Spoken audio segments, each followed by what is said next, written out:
Welcome to Manufacturing Hub. Happy Wednesday afternoon. As we were just talking about with Bobby, he was wondering when it is that we come live, and we were joking that it typically is 4 o'clock East Coast time, which is about where we're at now. But depending upon the time zone of our guests, that might put them in the middle of their sleep cycle. So generally, you can find us. Well, I think every Wednesday afternoon for, I don't know, the last 50 weeks or so, you guys can find us chatting about manufacturing here.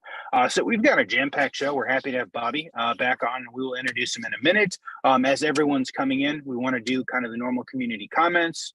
So again, September, we're talking about edge ecosystems.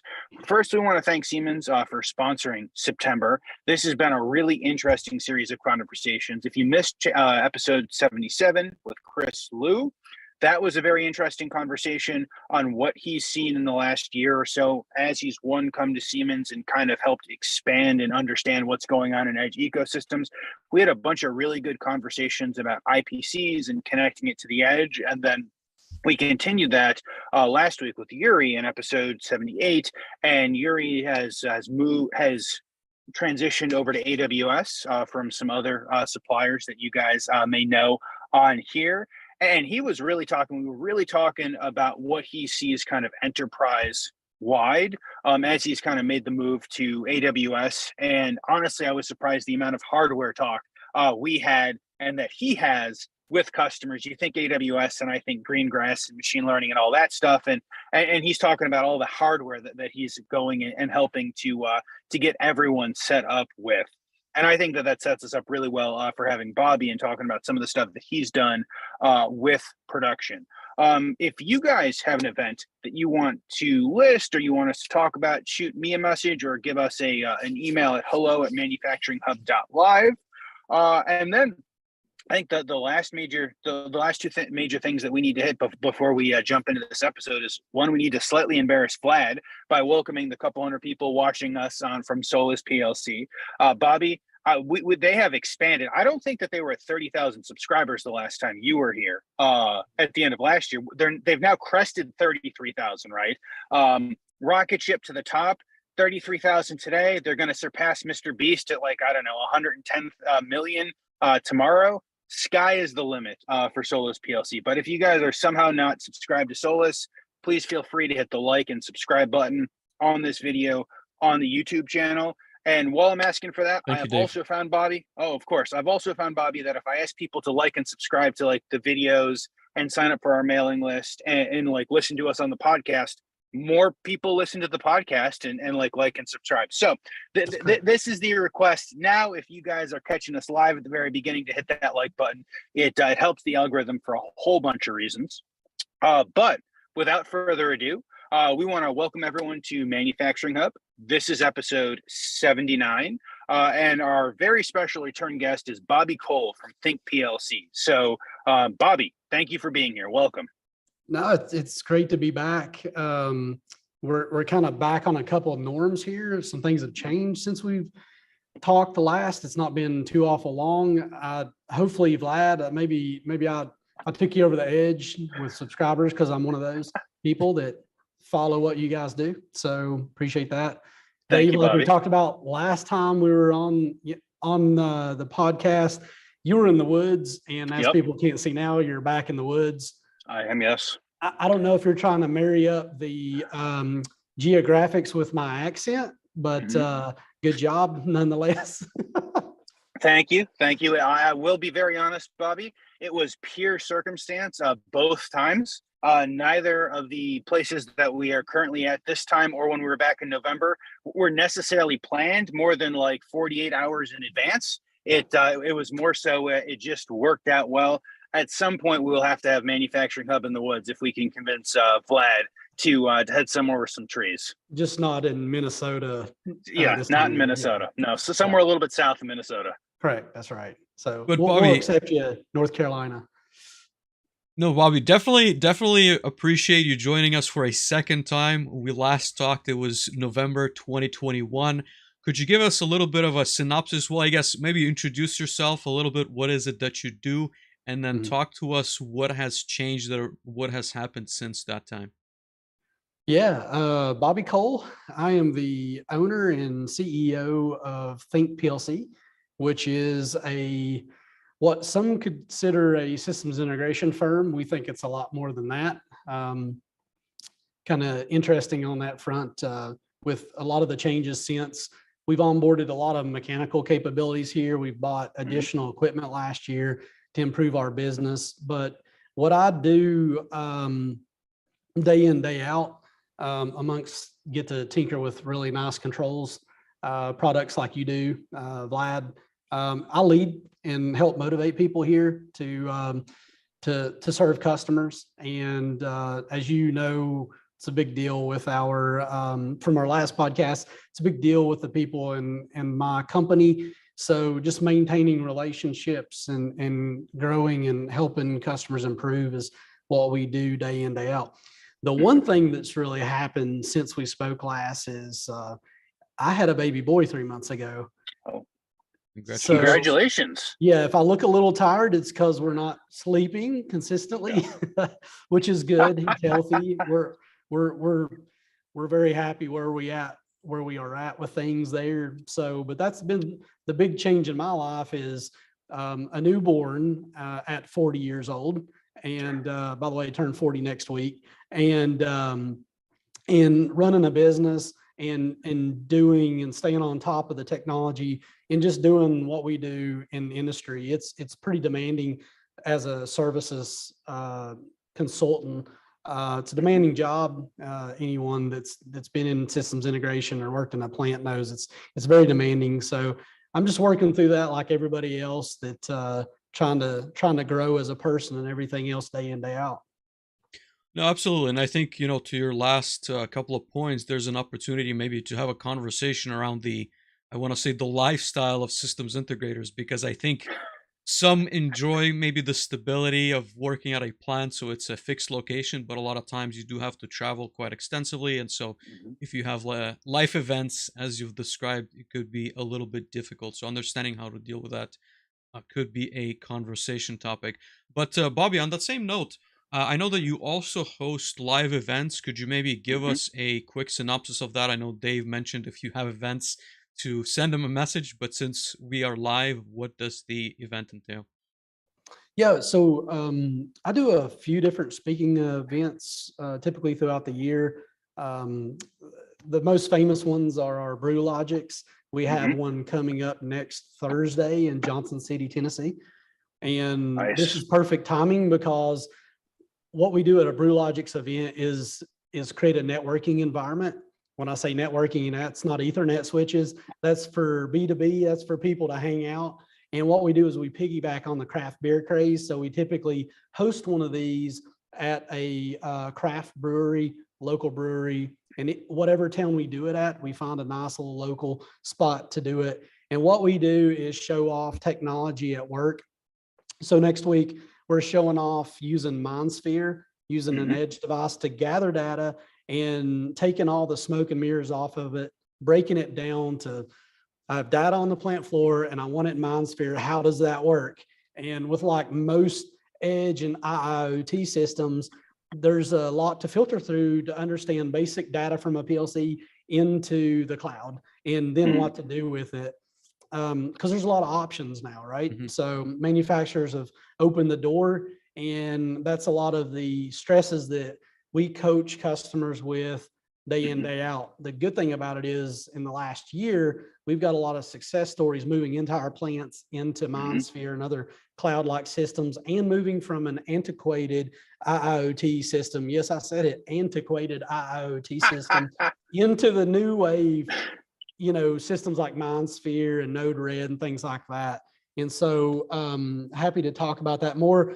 But so the BrewLogix are a great place to come, find vendors, find employees, find a friend, grab a free beer. And we dive into topics that are sometimes hidden outside of the edge conversation. I'm showing off a hidden motion control feature in an S7 1200 nobody's heard of that's so cool. And so I get to show that off next week, and it's going to be fun.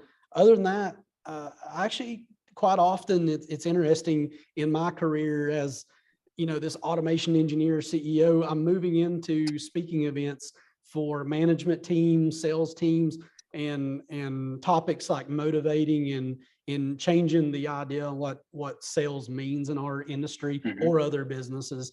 And then finally, just wrap that up in a bow, because I'm so close to my hometown. I'm actually going over to my local high school / vocational school I go to once a year, and I meet with 3 different groups throughout the school, probably 200 students. I donate equipment to the welding and CAD program. I donate money every year and talk about things with students like what it was like to, worry if you could afford to pay for your lunch in school. And now the things I worry about, it's like, did I forget to plug my Tesla in? So that's my way of giving back, is talking to students about my journey. And so, yeah, that's happening next week. Oh, that's awesome. That's a really good initiative. Bobby, I wanted to ask a question on the BrewLogix events. Yes. I know maybe we spoke about this offline, but is there a digital component to that? Can somebody tune into BrewLogix and see it, play out on LinkedIn, YouTube, or otherwise? That's a good question. We do have video showing what it's like to attend. We haven't done live streams of these. Last year, John Tatelum, I know a good friend of yours, was working so hard to set up in Detroit at Manufacturing in America, a live stream BrewLogix event. And Siemens was so willing to help set this up. They just loved the idea of it. And they wanted to get other LinkedIn promoters and guys like yourself to all attend and talk at this BrewLogix and give. And we were working hard until COVID started to ramp back up and everything got canceled. So look out, we will have something in the future. It's not nailed down yet, but it is coming, and you guys are pushing us towards it. Perfect. And I would say, all things aside, it's an interesting coincidence, that we're talking edge devices and you're doing that presentation, and we had not orchestrated that at all. Perhaps there's some, You did not, I guess, no. other forces at play, but it's a really great coincidence. But Bobby, if you could maybe, we've had conversations where I want to say, like, understood, I think, the definition of edge devices fairly well. If we want to push that a little bit further, and I want to refer to a post that was made, on LinkedIn, the question of starting to do controls in platforms that run on, like, whether it is like Python, C#, or like higher level languages than you'd see in a typical PLC.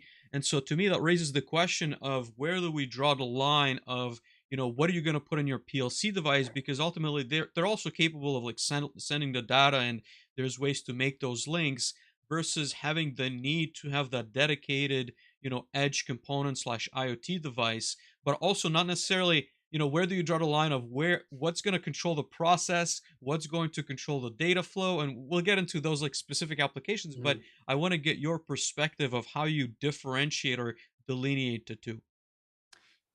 Good question. We would need a whiteboard and probably 3 hours to go through that. But let me break it down in my simplistic terms here. An edge device is computing power locally.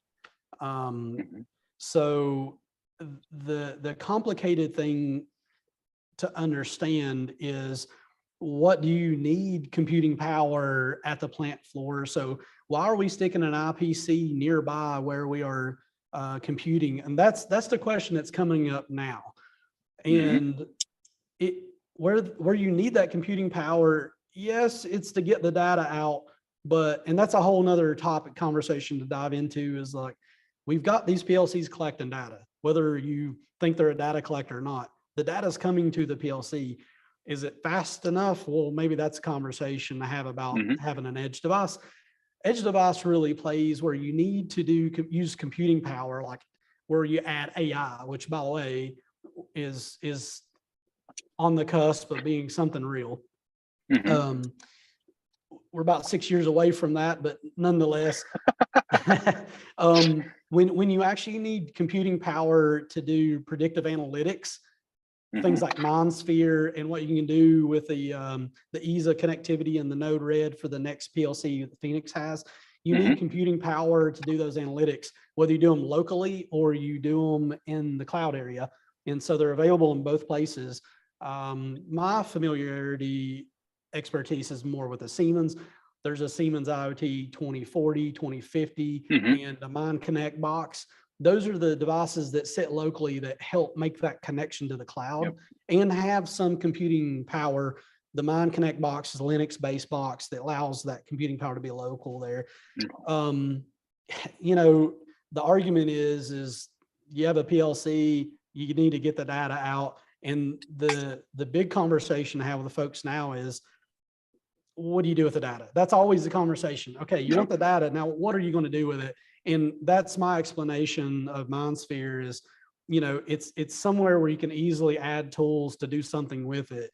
And so backing up in those antiquated IoT devices or these home cooked OEE systems that folks charge $300,000+ a year, you know, years ago to have to collect production metrics on the plant floor and give them to you in a report. It required historians, Rockwell's transaction manager, and then all this other, you know, you had Cytec had that Ampla product, and it was just so expensive to, now it's done for, you know, an edge device for just sub couple $100 in a control cabinet to get it out to the to a cloud-based system like AWS or MindSphere or something like that. So with that, you kind of slid into another conversation, because I don't put Python programming and edge devices together myself. So what I could say on that front is, for the last 5 years, if you asked anybody, they'd say, well, why don't you just use Ignition? That's been the answer for everything. Well, the truth of it is not everybody wants Ignition, even though it's a great product, don't get me wrong. Siemens has a product called Openness. Are you familiar? What it allows you to do is compile Python code into TIA portal. So the truth of the matter is, and maybe this is, we can go troll some folks based on your comment earlier. I'm just kidding, I don't do that. There's some products like Siemens Openness, and there's actually some really cool utilities out there where you can use Python and other languages in Rockwell PLCs as well, if you do some digging. Openness is actually a product that if you needed support, you could call Johnson City and get free tech support from Siemens. That's why I promote it. It's not home cooked stuff. And it's kind of a little hidden gem that they have. You know, these kids in engineering school are learning Python. You know, I learned MATLAB, and it was Fortran before that, right? And so they're coming out of college, even mechanical engineers and chemical engineers, knowing Python, and they're going to want what they know. And so, yeah, we can stick a Raspberry Pi with some Python in between the PLC, but it's getting where it's not needed. Oh, that's interesting. I didn't know that there's a tool that's provided like natively to be able to convert the code. And so what is it ultimately? I guess just curious if it generates structured text, if it generates function blocks, or it could do any like ladder as well. Yeah, it generates a block essentially where the Python code will compile and then operate inside of the block.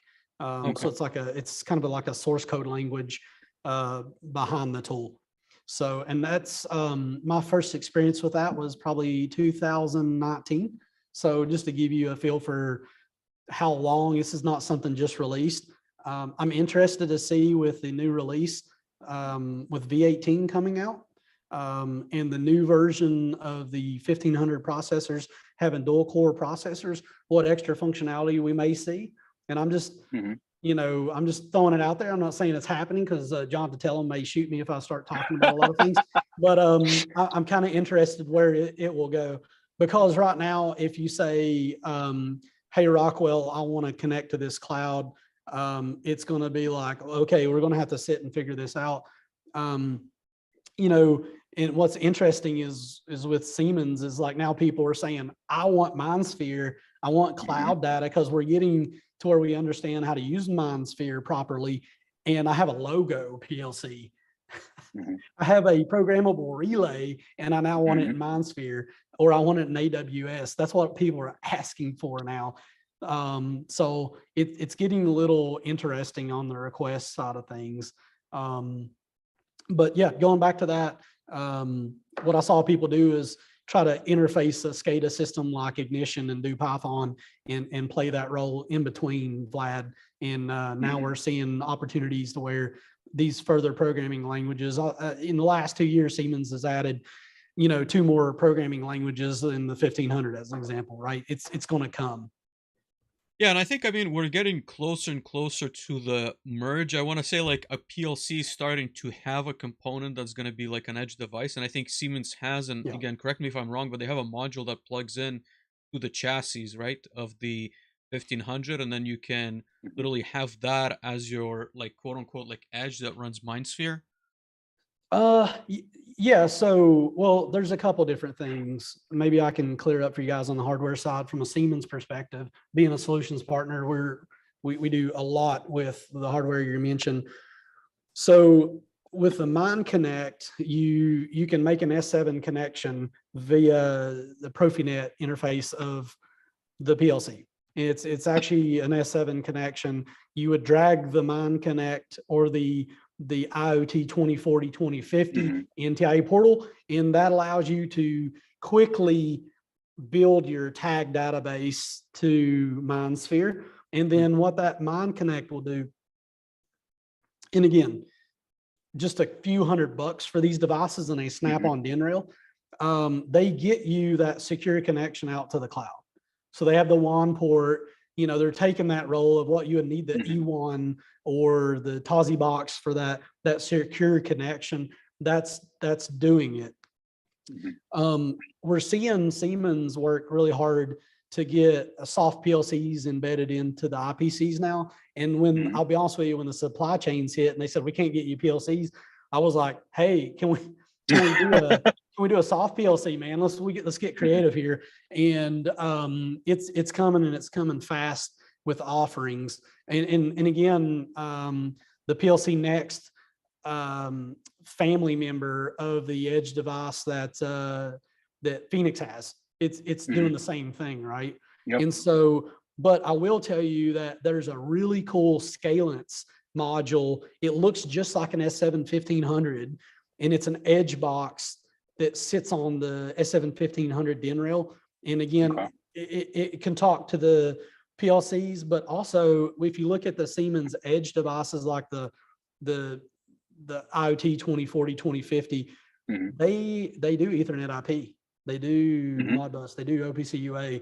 So Siemens did a good job with saying, have your compact logics, but let's get it to where you can get the analytics and make it affordable. And so you're going to see the offering for MindSphere and Mind Connect to be used with other platforms. Absolutely. And to be honest, they're still figuring out, I think, how to make improvements to Portal. And again, V18's on its way to where you don't have to unoptimize a data block to send data to MindSphere. The silly, antiquated Step 7 Classic like stuff that we had to do.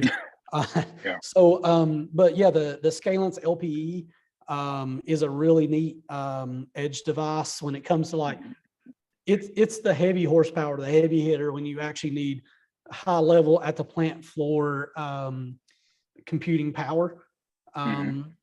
I'll be honest with you. I think we're a couple years where people understand how to deploy the edge computing at the plant level. All they've heard for the last 5 years is cloud, cloud, cloud. Everything's going to the cloud. And so and that's where you need coaching, and you need a strong relationship with the manufacturers you partner with. Where do you go where you put that edge device computing at the plant floor, and where do you stick it in the cloud? The other piece of that, and I'll wrap it in a bow for you, is these other low-cost Mind Connect devices. They have IO on them.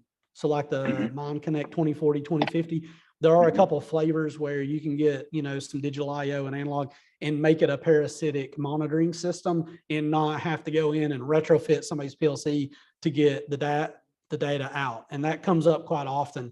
They're like, I'd love to have a dashboard in my plant showing how much parts I made and how fast I made them, but we don't have a copy of the code in the PLC. The OEM doesn't exist.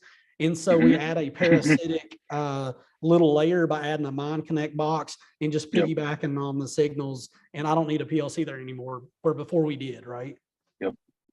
Okay, And go ahead, Dave. I was going to say, if I may, I love the IoT and the Mind Connect 2040 boxes. I've used those. I think that the 2010s were before that, and I had used those a number of years ago. I think that they're fantastic solutions for $100, a couple $100. Yeah, it's crazy. If you can get them. I always think of them as like a Siemens branded industrialized Raspberry Pi, Raspberry right? Pi.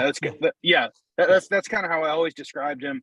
I have used them a bunch, especially in that data collection layer. Right. As Bobby was saying, I think that they fit in there really well. If you don't have the budget for an S5 or an S7, or if you don't have the need to do any sort of control, I think that those are rock solid. If you have the compact Logix and you want to do an Ethernet IP connection to get data, it's a couple $100 box to slap in there to get your network connection. And then why you may go with, say, you know, a Mind Connect box versus 2050 is when you need to send data back down to the plant floor, or you want a remote connection device for support, like what we think of an E1, right? Yep.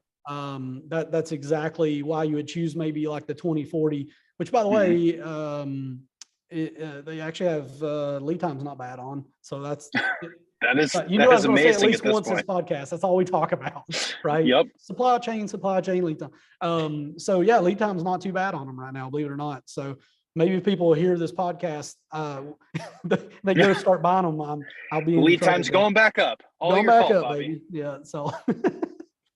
Bobby, I want to go back to the comment that you made in your response, which is, you know, the educational piece for the manufacturers, right? And my question is, what do you see them come to you most often when it comes to, I guess, deploying edge devices, right? And you've made a couple of comments. Some of them are looking for OEE metrics. Some of them just have an idea. Well, we're going to deploy AI, machine learning.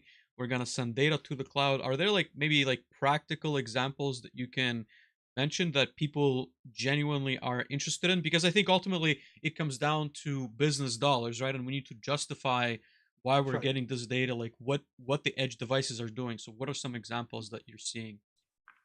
That was it. That was the conversation in the past. And it was like, I can get you the data, but you have to tell me what you want to do with it. So, I mean, you know, what is, and you know, what is the algorithm to say you produced a good part or what have you? So on the edge conversation is the drag and drop tools to layer predictive analytics and dashboarding. So we do a lot of work with OEMs. So Think PLC acts as the controls arm for OEMs that build machinery. You know, they need extra horsepower, or they just can't staff a controls engineer, whatever it may be. They just need their control panels built. And so that's where it started with me. And I'll go back to my relationship with Krispy Kreme Donuts, one of my favorite customers. They've been a great account for me for a long time. And so years ago, they came to, or we got together and said, you know, it would be fantastic if I could get access to the machine in, you know, Bangladesh or in, you know, Sydney, Australia, or Nashville, Tennessee, and I could remote in instead of sending $10,000 worth of parts and hoping we send what we need and then flying a technician to figure out really what's wrong. And so we put a device to be able to provide a secure VPN. So now every location I can remote into, get online with the IA portal, and I can debug, so on and so forth. And so we rolled that out, and I went to the management of equipment manufacturing, and I said, you know, I just want to share with you that we did this great thing. You've invested the dollars in development to get us access. You know, for a little and no more money, I can get what the operator sees out into a cloud area for you to view on your cell phone. We can set up for regional managers to view it. They can grade operators. You know, the kind of the world's the oyster. You know, I can give you a remote HMI essentially, and it was like mind blowing. And so we're going through over the last year an interesting flip of IoT where people now say, we understand there's good records of how to handle data and how, as a manager or production scheduler, I should be looking at this data.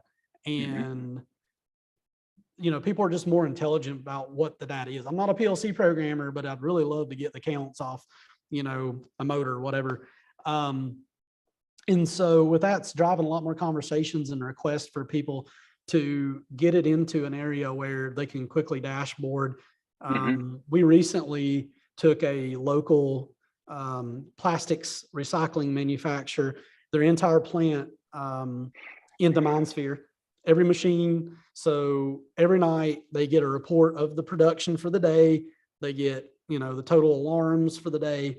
They get an email spit to them, and they also can look on their phone and identify with the Siemens Notifier app. Their maintenance guys can be notified on whatever shift you can schedule. It's just super simple to the fact. And what's kind of funny, when you start diving into some of these edge cloud-based utilities like MindSphere, you'll almost get aggravated that why our HMI software is not as good? It's so gooey and so easy. You're like, this is what HMI should be. We're living 15 years behind. So, the Unified is obviously groundbreaking, has a lot of great features. The PanaView Pluses, that they're coming around. Yes, you added SVG graphics. Okay, who cares?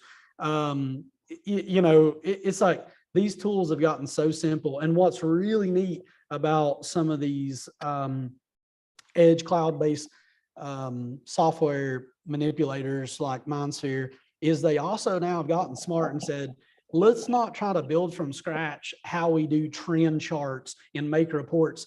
They've added in the best of the best external apps. Like, there's all these utilities, as all your IT guys have heard of. Now, they're all the back-end engines, and Siemens doesn't have to develop the best trend you've ever seen. You now use an industry standard Gantt chart, industry standard trend tool. It's all built doing the work in the back end. That's brilliant. And that openness, which is kind of funny, they named that utility for Python openness, but that openness to allow outside vendors to add value to a software package. Back in 2017, that was the vision. Nobody could understand it. They're like, how does that work? And it's taken, honestly, as a Siemens solutions partner, it's taken until a year or two ago to really understand how to deploy it and go communicate to a customer how it makes sense for their business. Yeah, I think that's a great answer. One question that I have to maybe clarify on how these systems are deployed, right? So I think one of the challenges, and you've alluded to this a little bit, but the fact that, let's say a traditional PLC programmer is not going to necessarily easily translate into something like edge computing and how to program these systems that are slightly, not necessarily more complex, but a little bit different, right? Like in functionality. So it's interesting that you have to be now almost like an expert in cloud. You have to be an expert in this IT guy, chemical IT guy, guy, exactly. guy, Network, cybersecurity. There's a whole array of cybersecurity. It's flavor of the day. Yeah, what do I need to be today? You're right. Exactly. And I think, I have conversations with people who are trying to understand, is this something they need to learn? How transferable are their skills? I think it boils down to understanding what does a project that involves edge devices look like from a personnel standpoint, right? So when you were working with Krispy Kreme, did you have to get IT involved? Did you have to get traditional maybe software programmers on board? What does that look like from a personnel standpoint? Yeah, traditional software programmers, not so much. IT always. We got to open up a port on a switch to get data out for sure. That's always a conversation. It more for us because of all the OEM business. We had to come up with creative ways to, say, build 100 control panels, and then a year from now, that control panel ends up in Moscow, Russia, and it gets flipped online in production Now we have to identify that what we built a year ago now has to come online and then be remotely set up as a location indicator. So we had to set the systems up with serializing, pre-programming the devices, serializing to our job number that becomes the serial of the control panel. And then we have to historically keep that. We had to set up some registration processes. So they bring, say, Times Square, New York came online during COVID.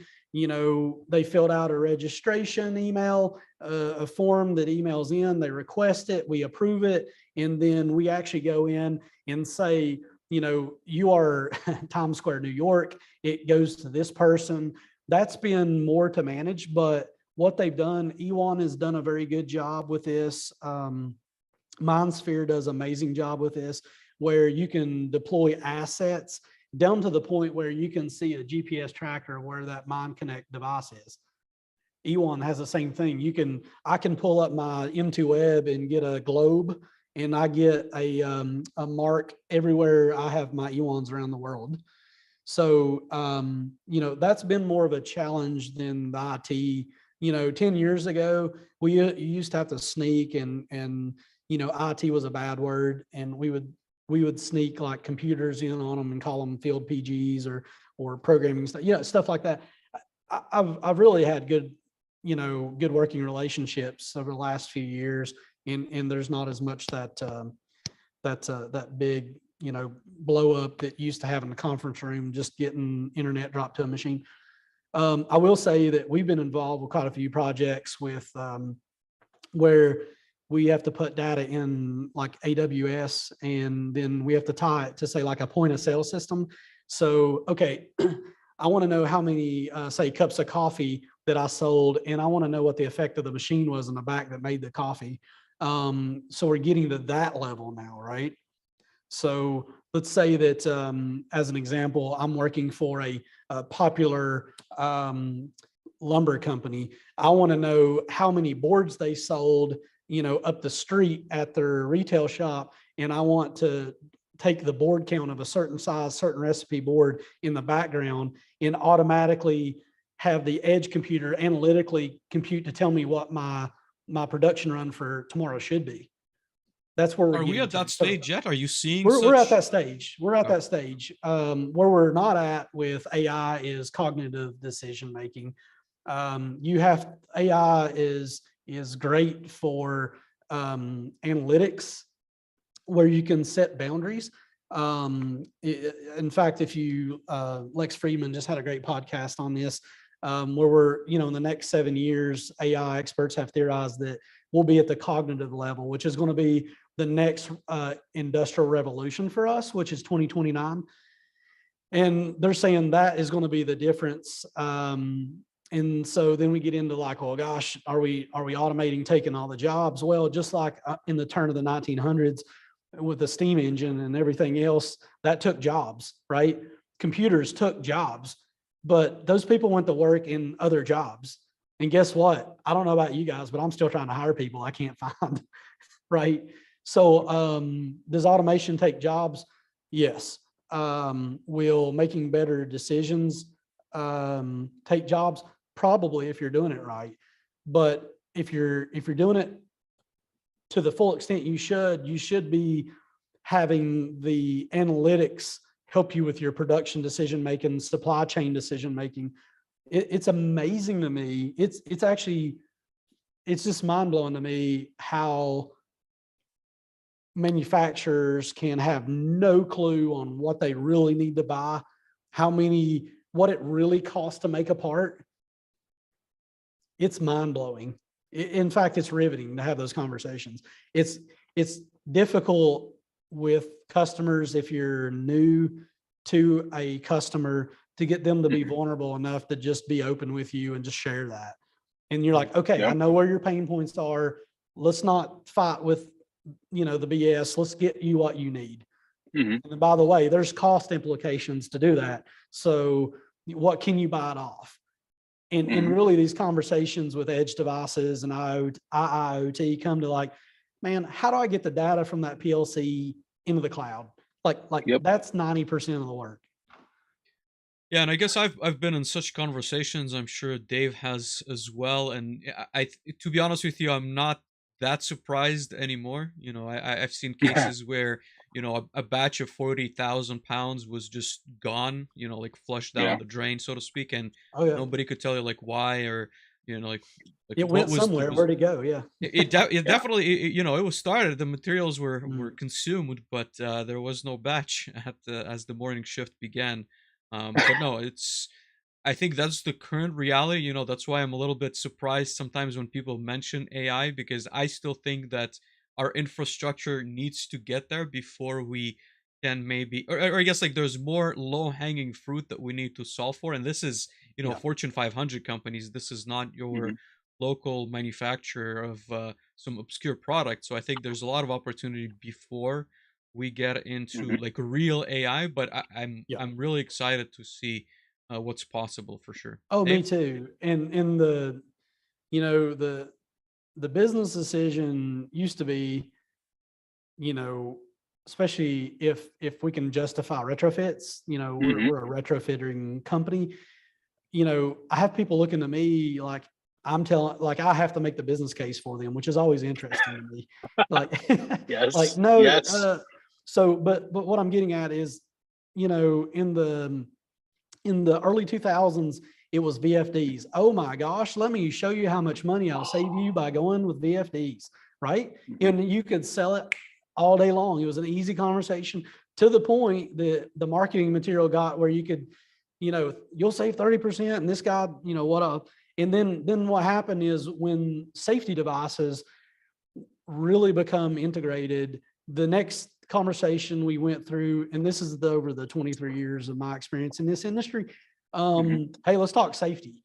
For every Mhm. dollar of safety you spend, CFOs got together and said that you'll, make this much money on the back end. And how can you argue money with safety?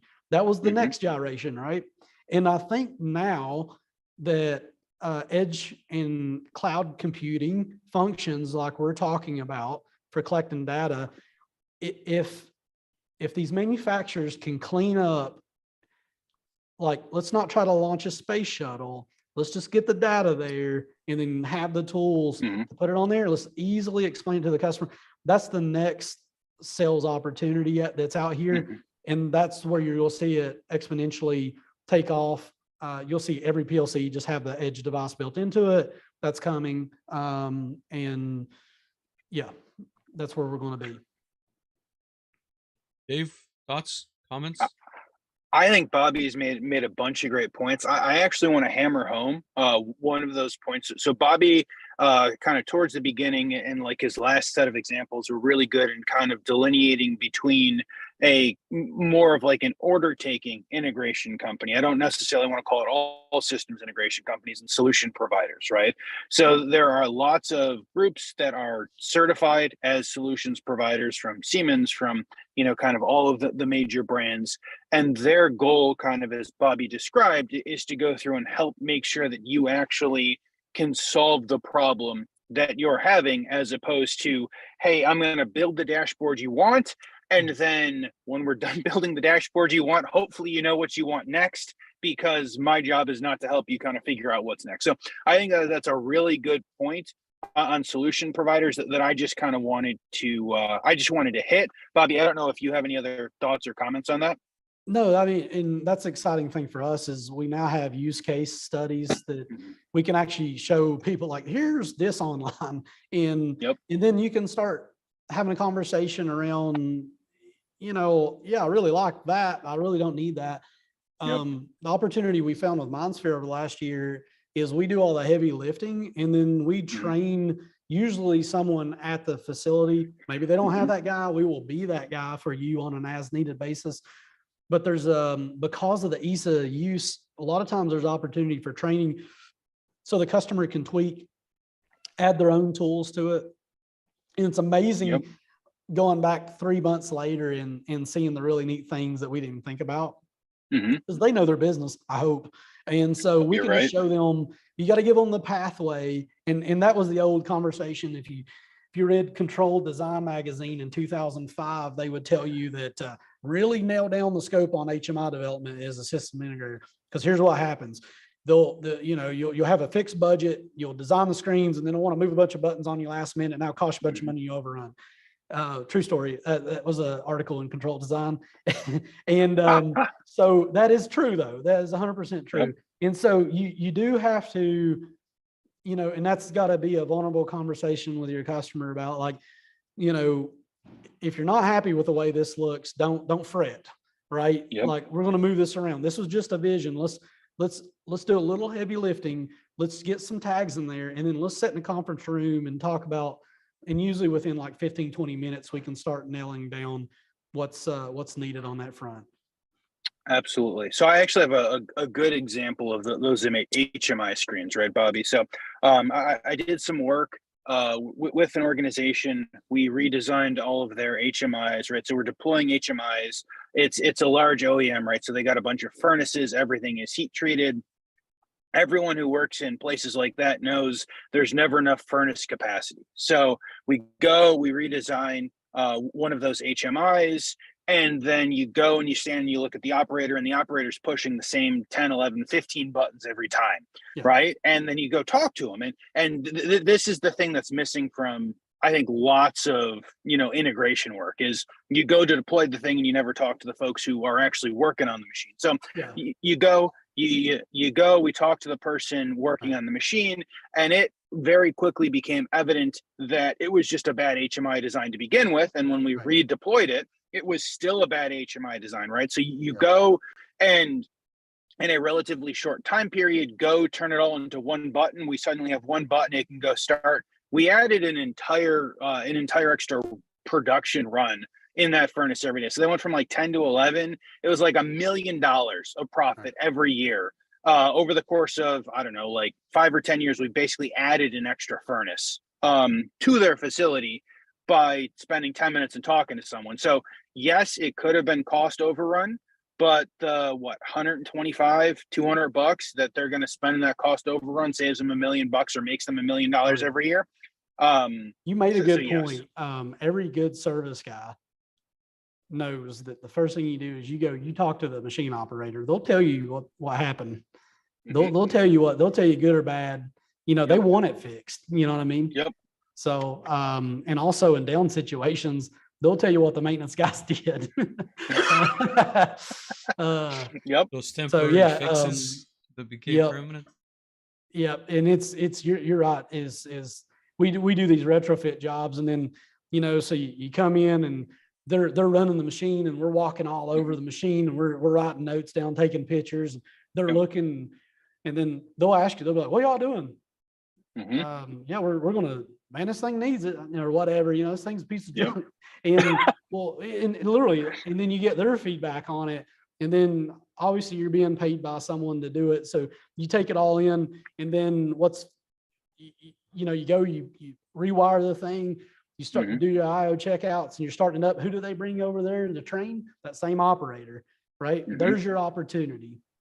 There's your opportunity to add the little features, fix the things that never worked before, and make it the way they want. And the next retrofit job, they love you. They see you in the break room at their facilities. It's great. I've built great relationships doing that over the years. Absolutely. So I think all of those are good points. I want to get in a little bit more on MindSphere, because I think we touched on it the first episode with Chris. But first, we've got some folks to thank. So as I mentioned before, we want to thank Siemens for sponsoring this Edge ecosystems theme, as well as the entirety of the month of September and kind of all of their support. Data is being generated continuously on your shop floor. Are you benefiting from it? Or would you like a faster and easier way of analyzing your data so you can acquire valuable insights? Siemens Industrial Edge will help you get the most out of your production data and optimize your machine and plant availability and performance. It also gives machine builders the opportunity to develop new service strategies and business models. Now, this may actually sound all very familiar to exactly what Bobby is saying, but believe it or not, we did not change this because we knew what Bobby was going to say. But the Industrial Edge represents an open, ready-to-use edge computing platform consisting of edge devices, edge apps, edge connectivity and an application and device management infrastructure. It makes it easy to collect and analyze data from industrial resources, enables a faster and more reliable rollout of apps on the shop floor, and provides central management for devices and apps with maximum scalability. And there's no need to intervene in the existing automation systems, which was exactly kind of what Bobby started talking about this with the IoT 2040, 2050 boxes and all of that. So you guys can find out more if you go to Siemens and you search for Industrial Edge. We'll also go ahead and drop a link below. And again, we want to thank Siemens for sponsoring all of this. And we want to thank Siemens for sponsoring all of this and allowing us to have a much more in-depth edge ecosystem conversation than I think any of us thought was possible. But honestly, Bobby, as I look at it now, I realize that 4 episodes talking about industrial edge is not even near close enough. This is Bobby needs 3 hours of the whiteboard, and we all need 2 or 3 cups of beer in order to get through it. But no, so I want to go and I want to touch on MindSphere, right? So we've touched on MindSphere for a couple of times. For anyone who's not in the Siemens ecosystem, maybe for anyone who's not connecting to those edge applications in the cloud and then deploying some of that infrastructure down, can you talk a little bit about what MindSphere is and kind of explain how you guys are deploying it by machine, please? Yes, sir. I mean, essentially, MindSphere is an IoT platform that is going to allow you to connect your plant floor devices, whether that be PLC data or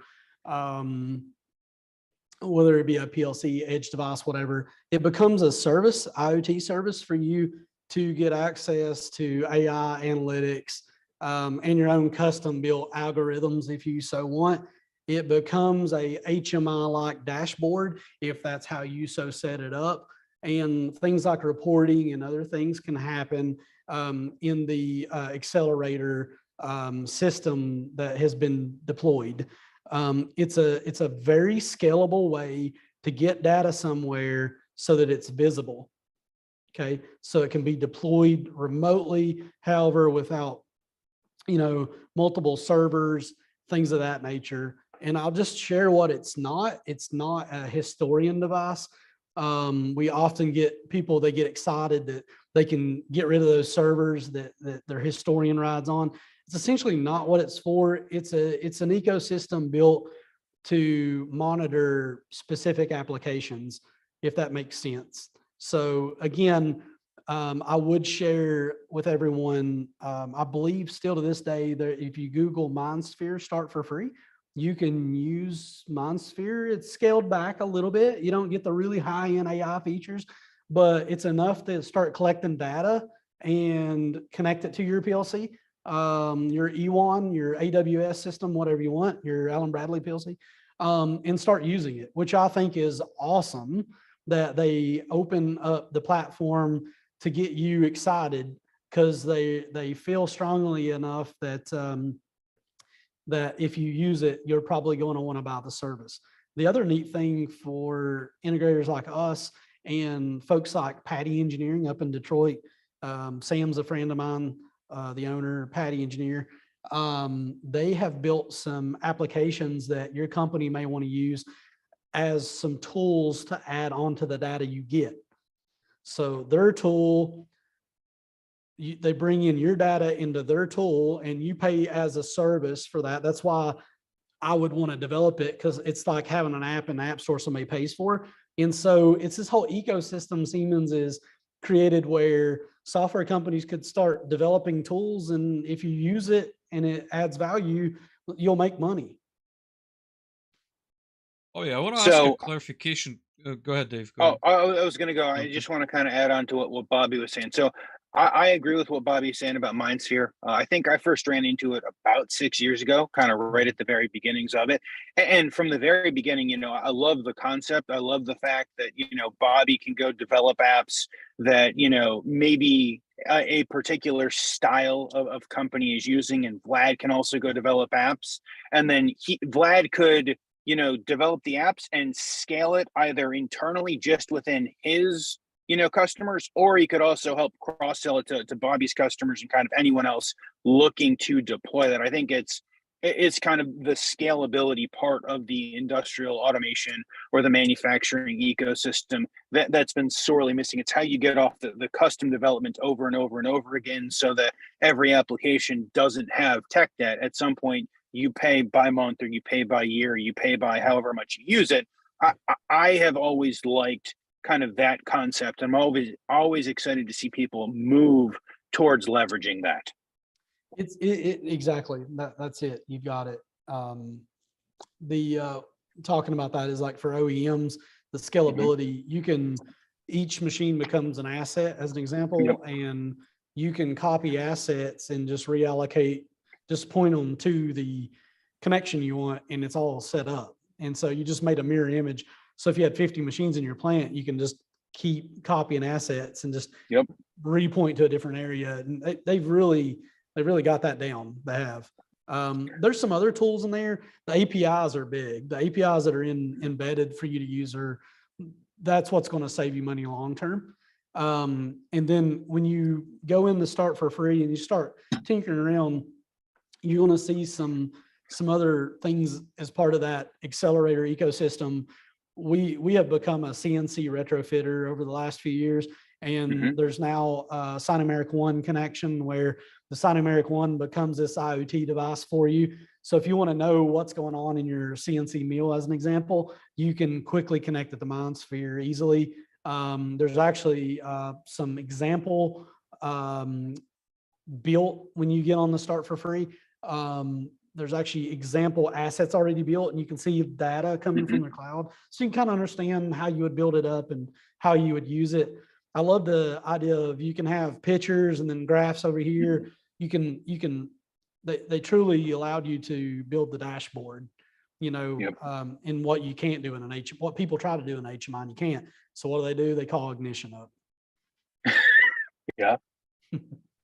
Bobby, I wanted to ask a follow-up question, on what you mentioned about MindSphere. And I guess like edge platforms overall, and maybe this feeds back to the earlier discussion we had about the delineation of edge versus PLCs. But are you seeing applications currently running where, data is being passed? So there's an obvious dashboarding component and reports that are being generated, but are you seeing applications where the edge device is used as a brain to then feed some information or maybe some parameters back using either a model or using some, I want to say more advanced computation in the cloud, then sending it back to the edge, and then ultimately controlling the machine differently than what it would be, without that edge device? Very good question. And that one's probably the hardest to answer, because I think I've said this before. I think we're a few years where people understand what performance that gives you. We have done that for some folks that had LabVIEW deployments locally for testing equipment. And I think that's where I've been able to apply it quickly and understand where I can feel confident in recommending a local edge device with computing power, where we had high-speed LabVIEW systems for testing, QC testing products, offline testing for your lab that may support the manufacturing side. I think the edge devices will remove that thought process that we got to have LabVIEW and we've got to have this computer on this local QC system. I don't see at this moment it's coming, because truly by definition, the PLC is the edge device, right? Because the edge is the floor at the manufacturing level, but it can be confused with edge being the computing power. Okay. So there's that's what creates this big confusion in the industry, and why you have folks that's been in it for a while, like myself, saying, oh my gosh, we got to get up to speed on something else. And they're just they're hearing all these different things, but this is this, but it can be that at the same time. We're back and forth. To answer your question, I'm not seeing it as a value add yet that it will be in 3 years. Gotcha. The cloud is the value add now. The APIs and the analytical side to the cloud tools are, The edge computing is used in a narrow market at this moment. And again, I'm seeing the replacements of these QC machines, these little LabVIEW computers people put, because why? The chemies that work in the labs, they learn LabVIEW in college, right? So they build these cookie cutter little lab machines, and now what I'm seeing is and saying is the life cycle of those LabVIEW systems are going away and have gotten very expensive. The edge device can be that component at this point.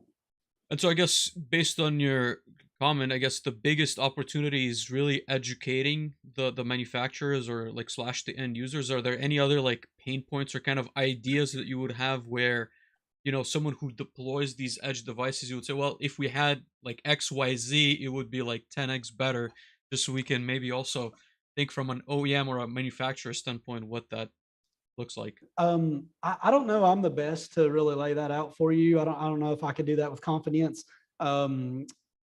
Ford Cheeseman at Siemens is the guy.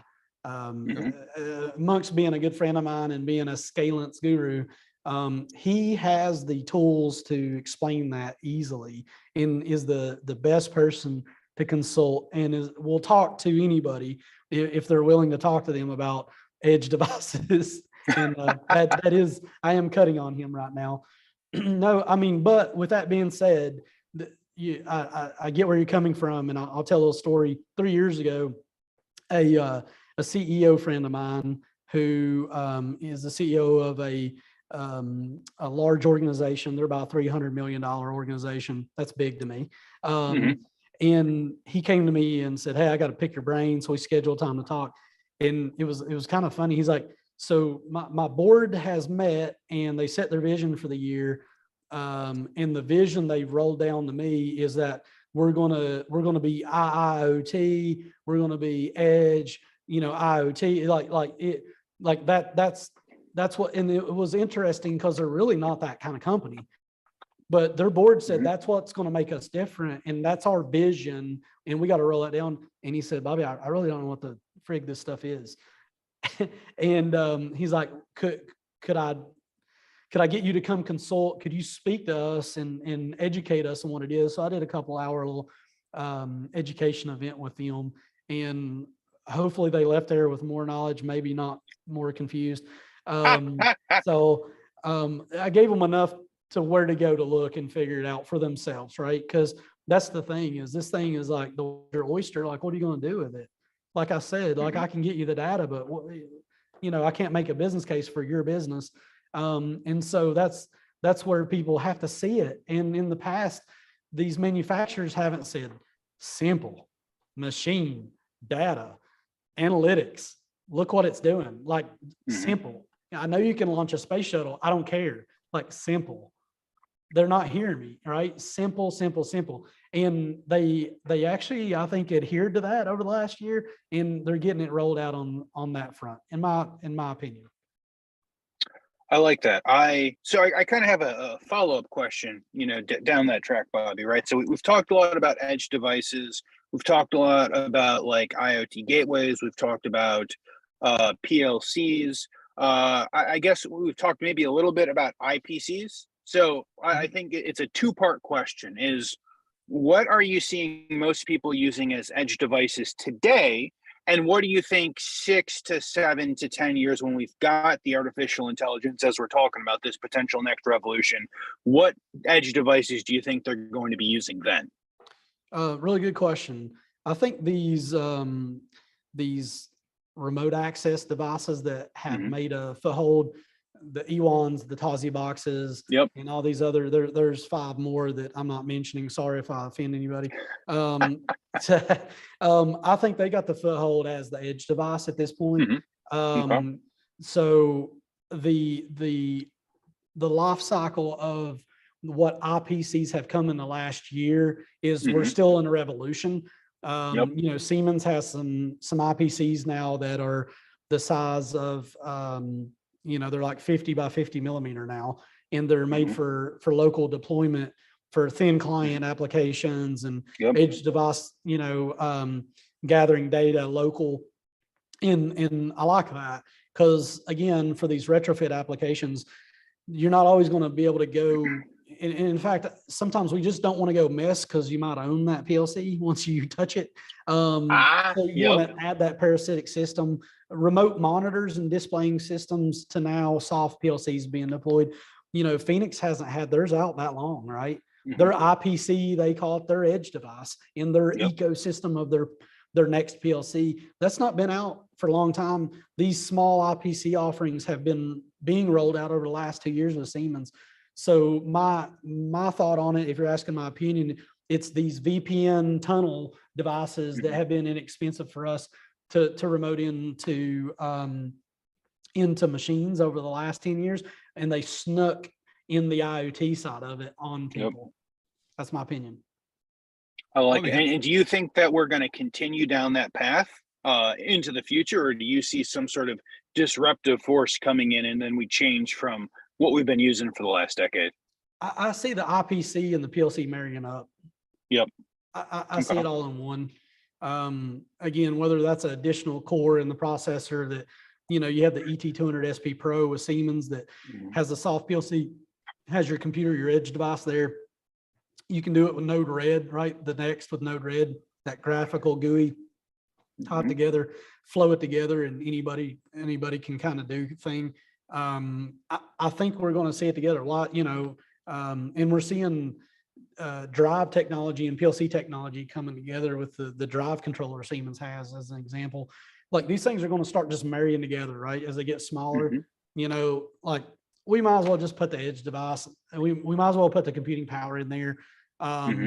So we're seeing that. And again, you guys get a chance to see what's coming with the new version of the 1500 and the V18 stuff. You'll get pretty amped up.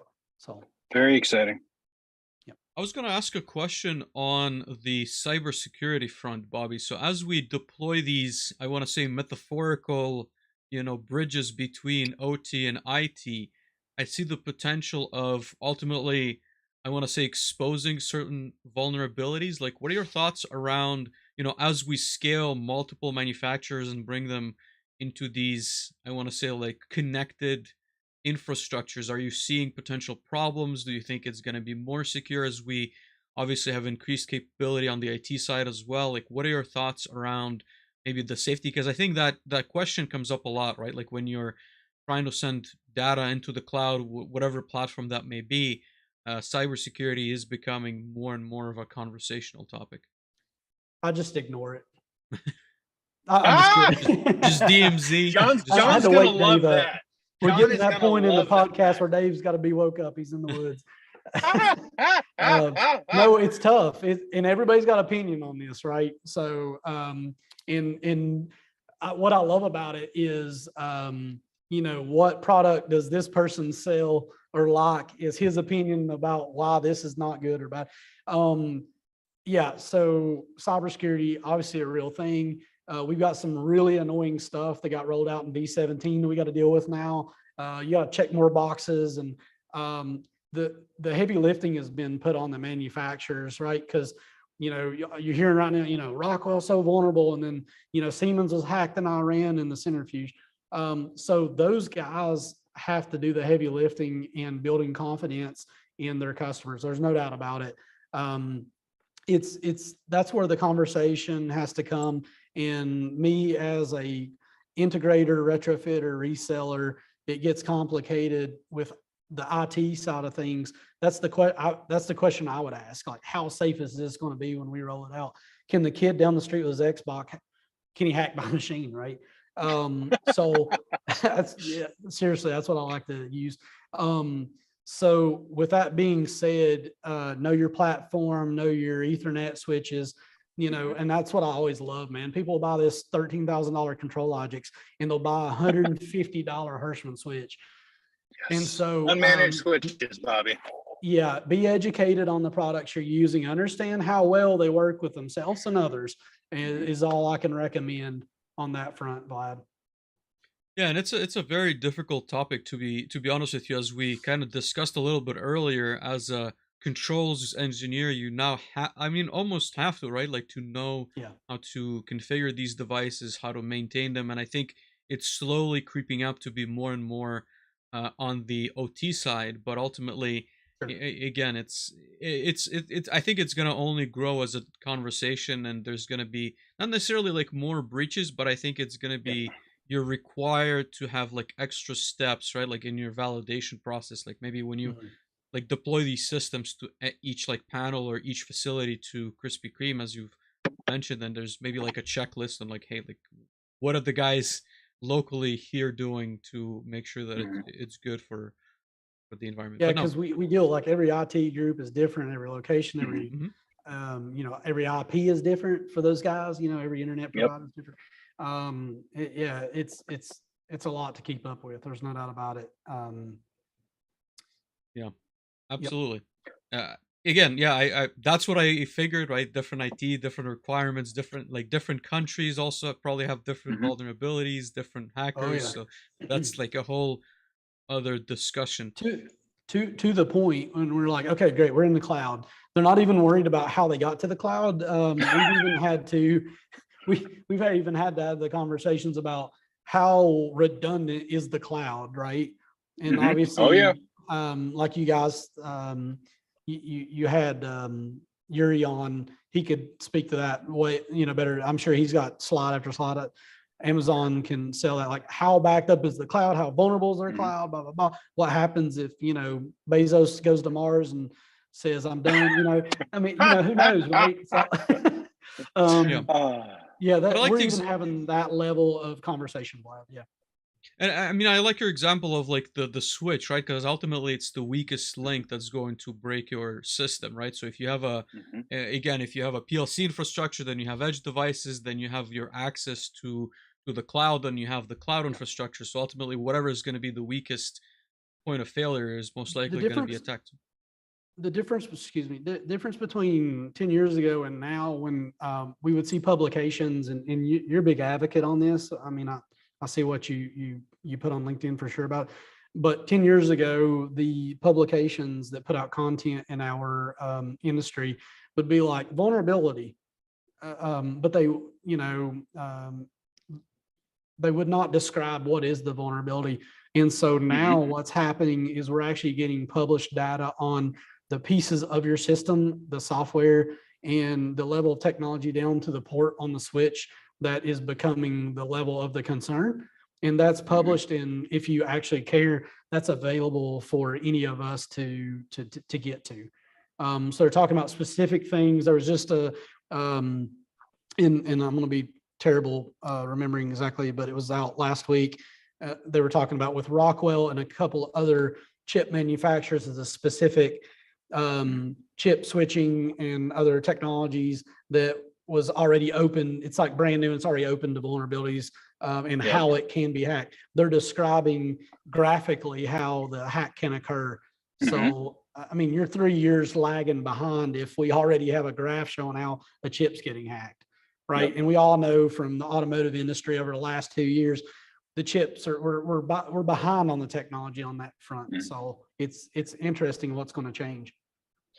Absolutely. I would agree with Bobby's comment, and kind of to add to that, how many facilities have we been to? Maybe less so with brand new PLCs, but certainly 5, 10 within the last 5, 10 years, we've deployed PLCs or other systems, and it's still admin and password, or the standard, admin passwords in order to log in. And Yeah. as much as I love talking about, chips and the silicon and how hackers can go ahead and easily get into that. I don't know, what would you, 20, 50, 70% of facilities probably have something that you can plug into, use the standard admin password or standard whatever passwords came with the PLC, Oh, and now you have access to virtually everything. you open the panel door and it's Sharpied on the door, right? So yeah, Yeah. that Well, that that that you're 20, going to forget 30, otherwise, 45. Bobby. Yeah, that 1 hour of downtime they had because the guy couldn't remember it is a big deal. Yeah. Um, Absolutely, you're right. It's Yep. and that's an opportunity for training, and Yep. people won't invest in training and until they have an issue that costs them money. Yep. Absolutely agreed. And Bobby, you made a good point talking about talking about kind of piping things up and down to the cloud and redundancy.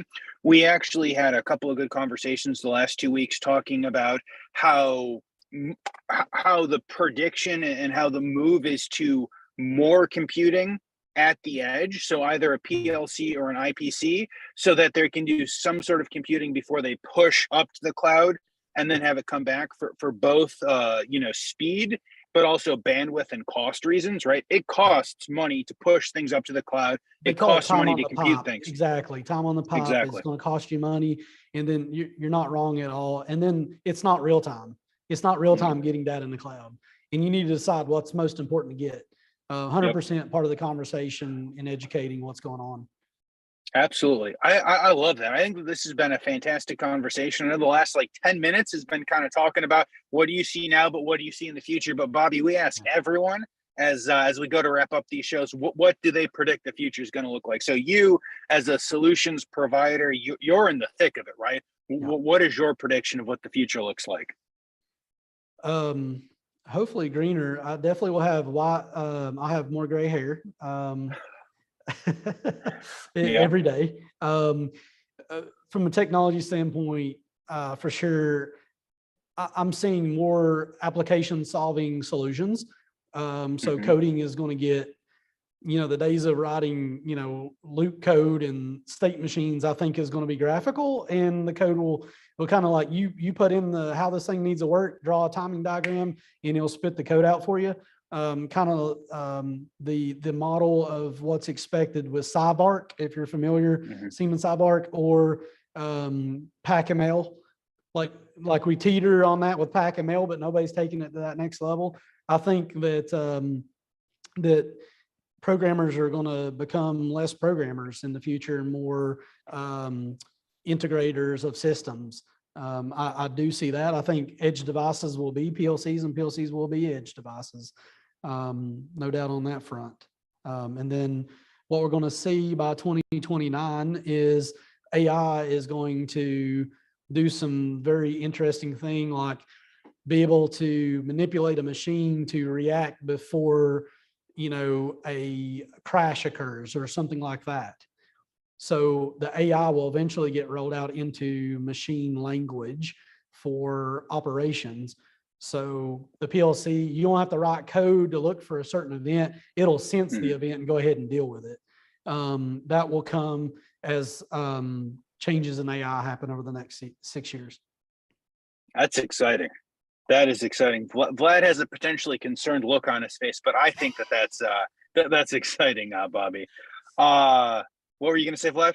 Well, I was going to ask, Bobby mentioned an episode of Lex Friedman that he listened to recently. I think we should put that as a note. Do you remember with whom it was?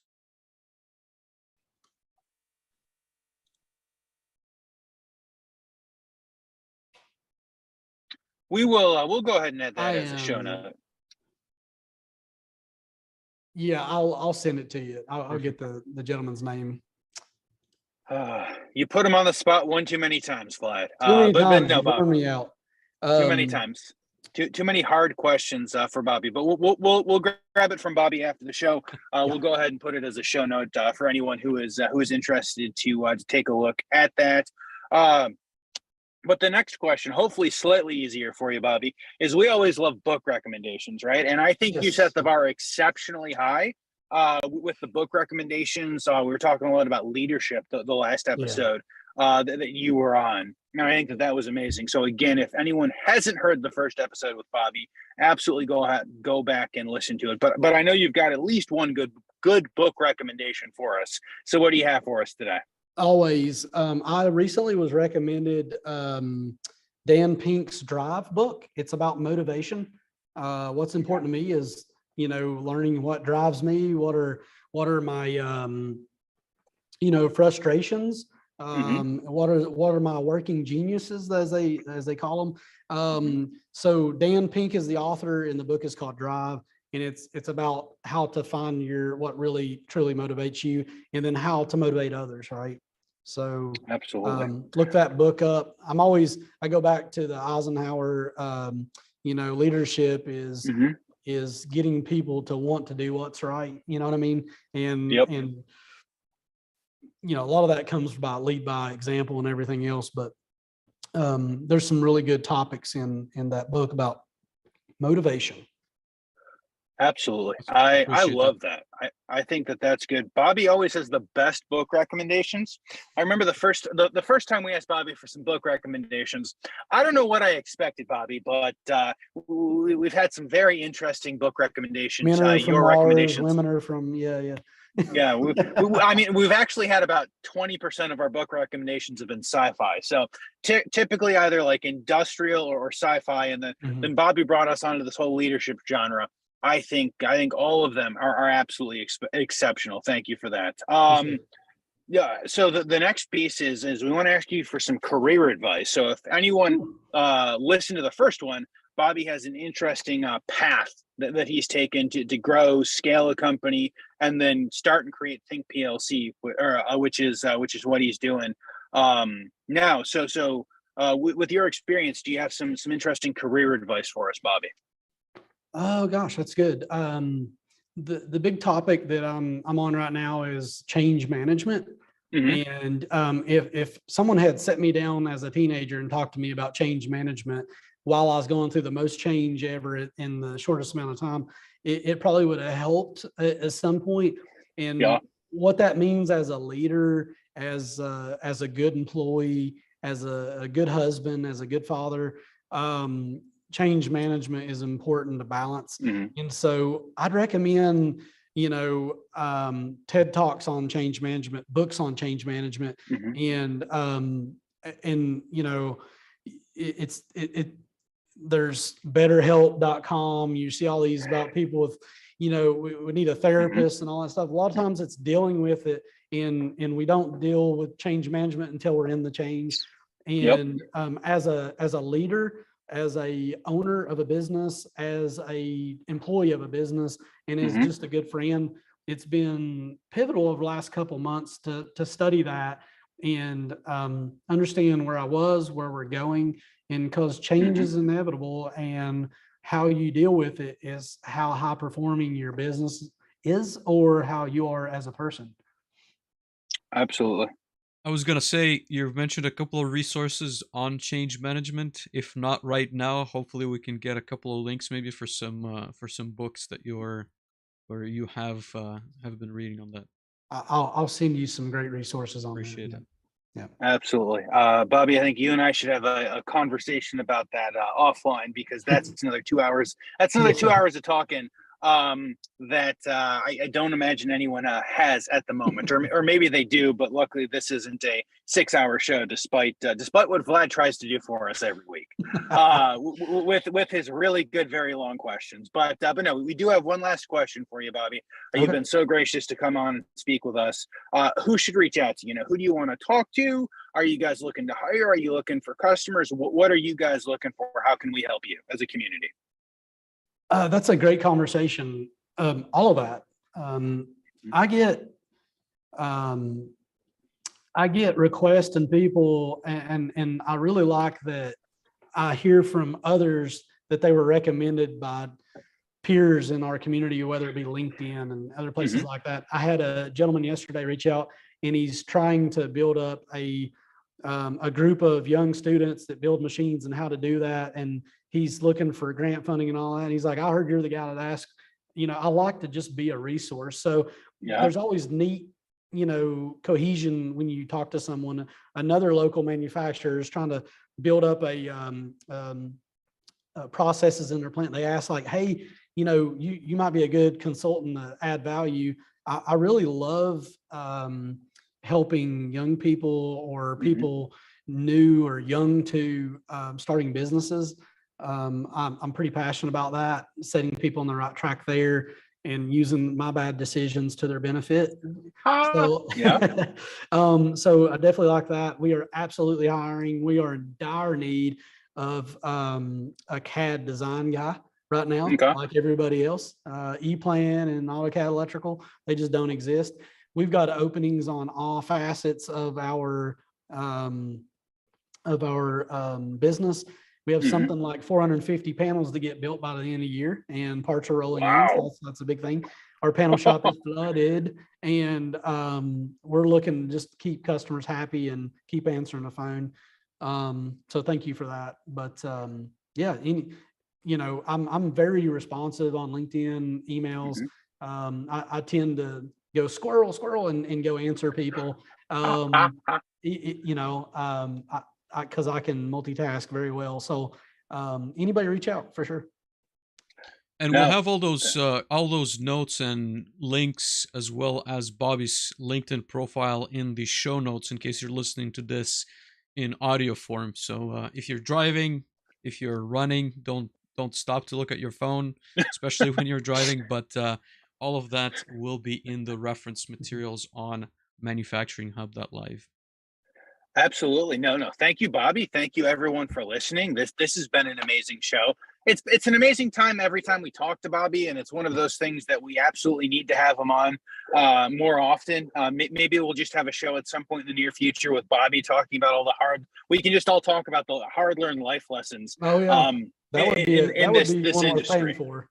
There's a robot arm too sitting on his desk, so potential conversation around robotics. But yeah, that's absolutely.